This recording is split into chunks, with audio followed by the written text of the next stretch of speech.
Today, I wanted to talk about what may potentially be the best-selling game of 2021 when all is said and done here, and why it might not be the obvious front-runner Call of Duty. Call of Duty is, first and foremost, usually the best-selling game of the year every year, given its wide availability across platforms and the enduring popularity of the series. This year, however, is a little bit different because Call of Duty has to contend with a number of different factors.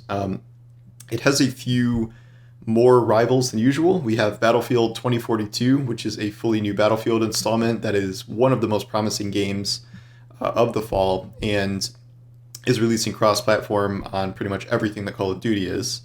We also have Halo Infinite, which had just had a really promising technical test for the multiplayer.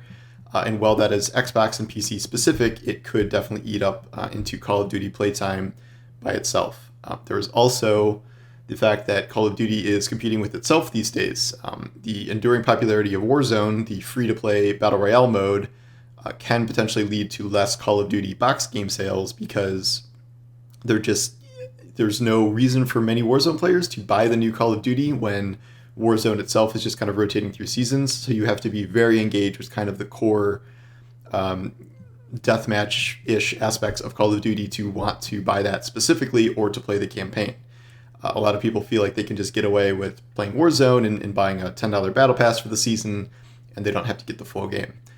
Another X factor, I would say, this fall is going to be Grand Theft Auto 5. Despite releasing in the PS3 generation, we are entering the third generation where we are going to get a full version of GTA 5 on next-gen consoles this fall, I believe in November. There's going to be a PlayStation 5 and Xbox Series X version of GTA 5 that rolls out. And you might wonder why a game that is coming out, so far after launch could potentially be one of the best-selling games of the year, if not the best. And yet, GTA 5 has kind of defied every record in the history of video game sales.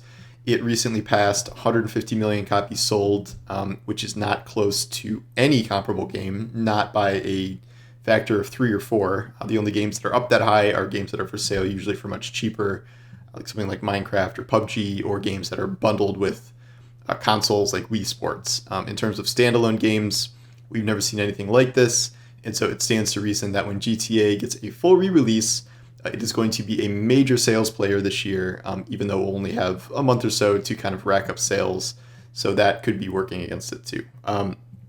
The frontrunner probably is still Call of Duty, and yet it has to contend with much more competition than normal, plus not technically a new game from Rockstar, and yet the re-release of one of the most popular games of all time, so that is nothing to sneeze at either. We'll have to see how this plays out, but I think those are kind of the main players going into this fall, and between those and something like FIFA, I think we have kind of our general list of what has the potential to be the best-selling games of 2021.